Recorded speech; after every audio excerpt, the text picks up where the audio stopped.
E hoje estamos aqui para mais um É Sobre Isso com a Jennifer, uma psicóloga que trabalha no âmbito social com crianças e adolescentes que se encontram em vulnerabilidade. Gente, que trabalho nobre! E vamos ter a oportunidade de conhecer um pouquinho dessa história.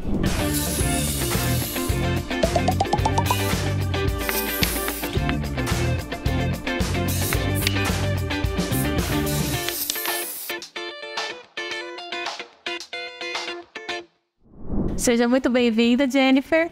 E eu gostaria muito de conhecer um pouco mais a fundo qual é o seu papel, de fato, nesse trabalho na vida dessas crianças. Tivemos aí, a semana passada, o Octa Kids, e aí, dando sequência, a Jennifer também ela vai trazer dicas para nós, sugestões para os pais. Então, fiquem aí atentos. Eu agradeço muito o convite. De fato, é um assunto que está muito presente na minha vida, não só na minha formação, no contexto ali onde eu trabalho, mas também assumindo o papel de mãe, né? Então, eu tenho alguns olhares ali de privilégio em relação ao desenvolvimento infantil. Então, é muito bacana a gente poder sempre conversar e falar, né, sobre o quanto que é importante a gente oferecer um ambiente saudável, né, para que a criança se desenvolva, né, de uma forma plena, saudável, que ela pode ter ali um cuidador que vai ofertar para ser o facilitador, né, nesse processo. Um ambiente seguro, né? Sim, quando a gente fala num ambiente saudável, né, até tem um termo da psicologia que fala um ambiente suficientemente bom. Não que ele seja perfeito, mas que ele ofereça ali recursos para essa criança se desenvolver de uma forma saudável, né? Então, isso na base dele, né? Ofertando comida de qualidade, um ambiente seguro, né? Acesso à escola, né? Mas também em relação ao emocional dessa criança, né? Então, é um papel que os cuidadores, né? Os pais, mãe, avós, todas as crianças que estão ali tendo acesso a essa criança, né, eles têm esse papel. Então, por isso que eu falo muito cuidadores, né? Porque não é só o pai e a mãe. Eles assumem ali o papel principal, talvez, mas isso se estende para toda a rede ali que está tendo acesso a essa criança. Então, é muito importante que a gente tenha esse olhar ali para o mundo da criança, né? E tenha essa sensibilidade. Tem a ver também com ter a empatia, porque a criança ela é muito expressiva, ela é muito autêntica, né? E hora ela tá muito brava, hora ela tá feliz. Como que dicas você poderia dar? Como que os pais lidam, as pessoas lidam com essas situações? Porque na correria do dia a dia, todo mundo, maioria, né? Não vou falar todo mundo, que não posso generalizar. Mas assim, as pessoas andam muito ansiosas, muito estressadas e às vezes não tem paciência, né? Sim, isso acontece muito, né? E eu não que eu não culpo, mas eu compreendo, né? É uma responsabilidade muito grande mesmo de ofertar isso para a criança da maneira mais ideal possível, né? Mas como eu faço isso, né? Eu preciso trabalhar, eu tenho cuidados com a casa, tenho que lidar ali com outras questões. Como que eu posso oferecer esse ambiente para a criança saudável? Como eu posso oferecer o meu melhor, né? Isso, exato. Eu acho que a gente conseguindo ali acessar o mundo da criança de uma forma mais genuína, mais respeitosa, isso é um caminho muito bom.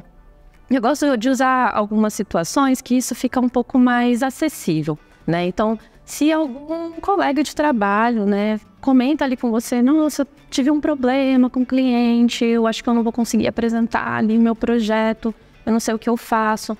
A gente tende a acolher ali, né, essa pessoa.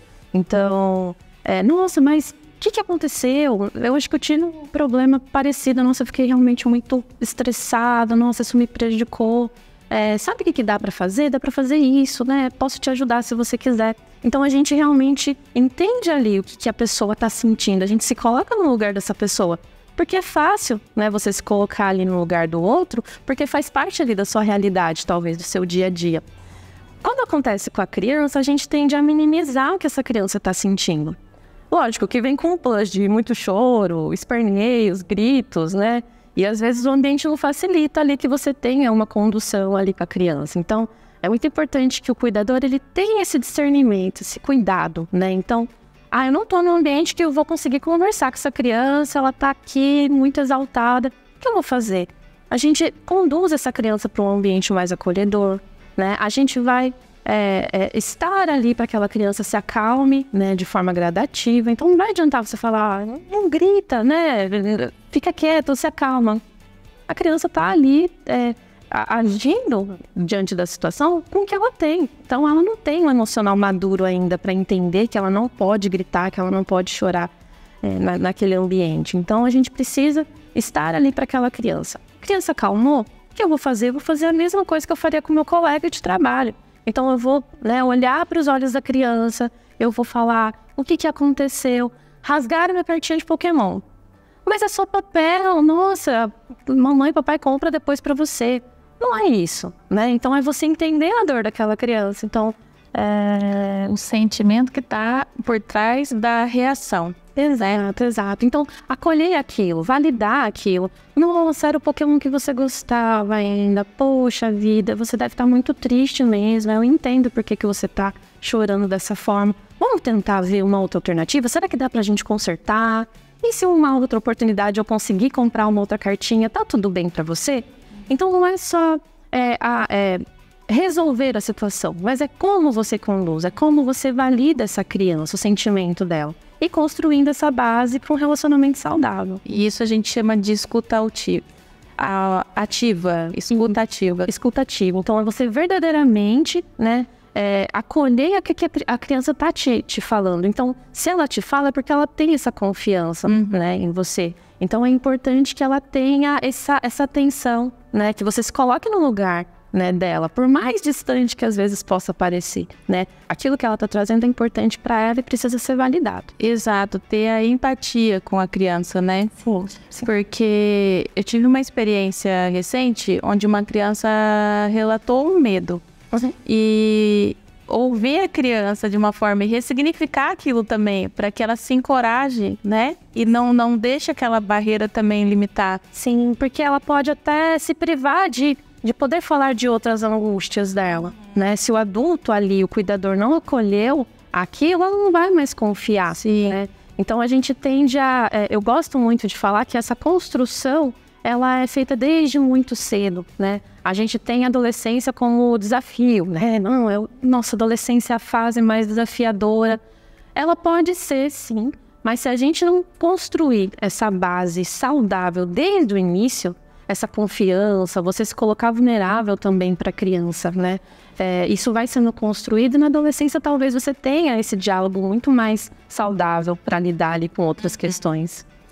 Ô Jennifer, e como que a gente cria nessa rotina, né, meio maluca que a maioria vive, uma rotina consistente com a criança? Sim, esse ponto é muito importante, porque não adianta a gente conseguir fazer aqui uma escuta ativa, conseguir uma condução legal, aí o resto da semana você não consegue dar ali um tempo de qualidade para essa criança, né? Então, eu acredito assim, é muito importante que a gente olhe para dentro da gente e perceba que é muito desafiador, talvez, para alguns cuidadores, porque a gente não teve essa afetividade, esse cuidado quando a gente era criança, né? Então, vira um desafio muito grande. Então, é importante que a gente tenha esse discernimento para entender que, às vezes, é algo mais linkado com nós do que com essa criança. Então, como que eu posso aplicar isso diariamente, né? Em doses pequenas, né? Então, passar um tempo de qualidade. Como que é isso? É você chegar para a sua criança, ela chegou da escola, como que foi? Olha nos olhos dela, né? Queira saber. Queira entender, né? Não adianta você, vamos levar você no parquinho, aí o papai fica vendo você no parquinho, aí tá, né? E eu tô te vendo. Mas não tem, a criança vai perceber essa falta de atenção, esse olhar pro que é dela. Nossa, eu estou assistindo um desenho. Que desenho que você está assistindo? Nossa, que legal. E esse personagem, quem é? O que você mais gosta? Você acessar a realidade da o inconsciente, sem contar, não só o visual, né? O inconsciente está captando tudo o tempo todo. Sim. E é aí onde, no crescimento e desenvolvimento das questões lá na frente, né? Sim. Então, essa base, ela é nos detalhes, né? Então, realmente, a gente vai falhar e tá tudo bem, né? Eu acho que esse olhar para o cuidador é muito rigoroso. Você tem que fazer isso, você tem que fazer aquilo, olha, você fez errado aqui. Tá tudo bem você errar. Só que essa relação também tem que ser explícita para a criança. Então, eu não tive uma condução legal com meu filho, acabei, né, ficando mais exaltado. Fale para ele, depois que você acalmou, né, sente de novo com ele, fala, olha, eu não tive um comportamento legal com você, talvez eu gritei, você ficou assustado. Eu peço desculpas, né? Tem coisas acontecendo, eu fico triste porque eu fiz isso, eu vou tentar não fazer isso mais, né? É muito importante que a criança veja essa vulnerabilidade também sua, porque ela vai fazer o contrário depois. Então, se ela errar, se você pontuar alguma coisa, ela vai pedir desculpas, ela vai compreender ali aquela situação de uma forma genuína. Não só pedir desculpas porque, me mandaram pedir desculpas, né? Ô Jennifer, como que a gente traz a segurança psicológica e uma comunicação assertiva com uma criança quando os pais são separados? E aí cada um conduz com um jeito na educação. Como é que a gente traz isso para essa criança não entrar na sofrência, né? Sim, isso fica mais desafiador ainda, né, em relação a isso, porque com certeza podem ter ali condutas diferentes, né, entre os pais. O ideal seria, sim, uma comunicação saudável entre esses cuidadores, entre esses genitores, né? Quando isso não há, né, que eu não vou conseguir ter isso, como que eu posso fazer essa diferença? É importante que você tenha esse diálogo fortalecido com a criança, né? Que você se responsabilize com o que está nas suas mãos, né? Então, esse cuidado, né, em relação ao por exemplo, eu sou a mãe, né? Então eu tenho que ter muito cuidado ao falar desse pai para essas crianças, né? Porque às vezes pode, como eu disse, pode ter coisas mais relacionadas a mim do que para as crianças terem em si, né? Sim, então, se eu tenho mágoas, né, com esse pai que eu me separei, eu vou separar as coisas, né? Então, meu filho não precisa saber que eu tô tendo conflitos, ou dar opiniões ali, seu pai é assim mesmo, nossa, tá vendo? Eu imaginei que isso ia acontecer. Não, acolhe essa criança, né? Eu acho que sempre vai desse olhar do acolhimento, né? E se colocar no lugar dessa criança, né? Porque ela precisa ser preservada nessas situações de conflito, né? Principalmente um assunto delicado como a separação, que já é muito doloroso ali também para as crianças, né? Sim. E como que a gente faz um acolhimento quando a criança errou e a gente sabe que não pode, né? Ali na hora. Como que a gente... Que dicas que eu poderia dar pra gente? E também, nesse momento, eu acho que é a hora que a gente mais tem que mostrar o amor, né? Como que... Sim, como eu disse, se você tem dificuldades, né, nesses momentos mais complicados ali de conduzir, é importante que você faça esse olhar para você. Porque eu vejo muito isso na clínica, né, em relação à agressividade na infância, né? Ele pode ser de várias formas. Pode ser uma agressividade física, pode ser uma agressividade psicológica, né? Então, a fala também ela é muito poderosa. Você está falando do comportamental da criança. A criança que é muito irritável, ou que bate. Eu falo assim, porque a direção é como que eu, enquanto cuidador, eu, adulto, vou conduzir uma situação ali que o meu filho está tendo de errado ali. Ele está tendo um comportamento que eu não acho adequado. Eu vou bater? Eu vou gritar? Eu vou colocar ele de castigo? Como que eu posso conduzir isso da melhor forma possível? Né? Então, se esse cuidador tem essa dificuldade, vai agir geralmente de uma forma agressiva, porque é muito difícil você falar, nossa, peraí, meu filho está tendo um comportamento ruim. Não tem esse tempo de pensar, né? Geralmente você tem que agir. E então, assim, a minha reflexão para esses pais que têm essa dificuldade é refletir em relação à sua própria infância, né? Eu realmente, eu não tive um local de fala, eu não tive os meus sentimentos validados, eu fui uma criança negligenciada em vários fatores. É interessante que você entenda a sua história, para que aí sim você consiga perceber que talvez você não tenha esses recursos para lidar com essa criança. E tá tudo bem. Hoje a gente tem muita informação de qualidade, né, acessível, mas também convido, né, eu acho que é muito importante a gente ter esse autoconhecimento, né, que um profissional da psicologia pode ajudar. Mas assim, dicas práticas, né, é fazer esse olhar para a criança com respeito. Porque muitas vezes a gente tem esse olhar com um desconhecido ou com uma pessoa que você trabalha, mas você não tem essa gentileza mesmo com o seu filho, que geralmente é uma pessoa muito importante nas nossas vidas, né? Então talvez a gente fazer essa reflexão, será que eu estou tratando melhor um companheiro de trabalho do que o meu próprio filho? Sim, vale uma reflexão. Olha, deixei aí, algumas reflexões, mas assim, são muito válidas, né? Mas eu acho que é muito importante a gente olhar para isso com carinho, né? Não como uma forma de julgar, né? Eu como, então eu sou uma mãe péssima porque eu não consigo, eu sou um pai péssimo. Eu acho que vale muito a reflexão para que a gente sempre esteja em constante desenvolvimento. Que as pessoas levam muito isso, né? A culpa. Muita culpa, carrega muita culpa. Isso atrapalha. Mas enfim, vamos falar de uma coisa muito legal que a criançada adora: brincadeiras e atividades compartilhadas. O que você tem de dica e sugestão para esses pais que estão nos assistindo? É muito importante que os pais tragam ali sugestões ou a sua história de vida também, né? Nossa, você gosta desse joguinho, né, do tablet? A gente tem muita tecnologia hoje, né, com as crianças. Sim. Então, nossa, sabe o que isso me faz lembrar? Um jogo que eu fazia na infância, né? Trazer a sua história também para a criança, para que ela se sinta ali parte do que o pai traz, né? Então, sei lá, eu não tenho esse tempo, Jennifer, você tá falando que eu preciso trabalhar, depois arrumar a minha casa, fazer comida e ainda brincar com meu filho.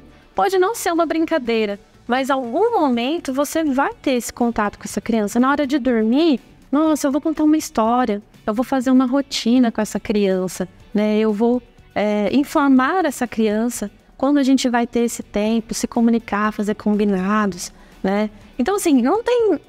na verdade, eu não tenho ali, faça isso com seu filho que vai dar certo. Eu acho que cada criança, ela traz a sua subjetividade, né? Isso é muito bonito.